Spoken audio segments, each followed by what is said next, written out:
నెల్లూరులో కోటంరెడ్డే rowdy culture తీసుకొచ్చారని మండిపడ్డారు మాజీ మంత్రి కాకాణి గోవర్ధన్ రెడ్డి. నీతి నియమాలు లేకుండా మాట్లాడే వ్యక్తి కోటంరెడ్డి అని విమర్శించారు. రౌడీ షీటర్స్ గ్యాంగులను పెంచి పోషించింది కోటంరెడ్డేనని ఆగ్రహం వ్యక్తం చేశారు.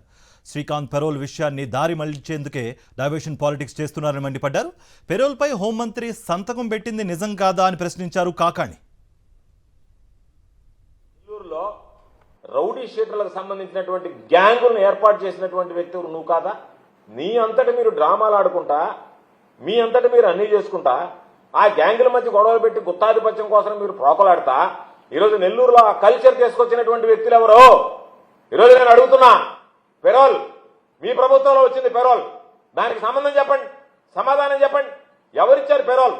మీ హోంమంత్రి సంతకం పెట్టిందా లేదా? ఎవరు చెప్తే మీ హోంమంత్రి సంతకం పెట్టింది? మీరే చెప్తున్నారు నేను లెటర్ ఇచ్చాను, ఆ లెటర్ని రిజెక్ట్ చేశాను. నువ్వు లెటర్ ఇస్తే ఆ లెటర్ రిజెక్ట్ అయితే ఈ ప్రభుత్వంలో ఈ హోంమంత్రి ఆ పెరోల్ ఏమి తీసుకుని సంతకం పెట్టింది? ఎవరి వల్ల సంతకం పెట్టింది? ఎవరి ప్రాబలంతో సంతకం పెట్టింది? ఎవరు ప్రలోభ పెడితే సంతకం పెట్టింది? దానికి సమాధానం లేదు. ఆమె ఏదేదో మాట్లాడుతుంది రకరకాలుగా. సంతకం పెట్టింది మీరు, పెరోల్ ఇచ్చింది మీరు, ప్రజలకు సమాధానం చెప్పాల్సింది మీరు. దానికి సంబంధించి అడ్డంగా బుక్ అయ్యి అడ్డంగా దొరికి దాని నుంచి తప్పించుకోవడానికి రకరకాలైనటువంటి మాటలు మాట్లాడతా దాని మీద మరలా ఈరోజు కొత్త డ్రామా తీసుకొచ్చి ఆ కొత్త డ్రామాలో సంబంధం లేనటువంటి వ్యక్తులు, సంబంధం లేనటువంటి పార్టీలు జగన్మోహన్ రెడ్డి గారిని దూషిస్తా వైఎస్ఆర్ కాంగ్రెస్ పార్టీ పాత్ర ఉందని మాట్లాడడం అనేటువంటిది ఎంత సిగ్గుచేటనేటువంటి విషయం ఒక్కసారి ఆలోచన చేయండి.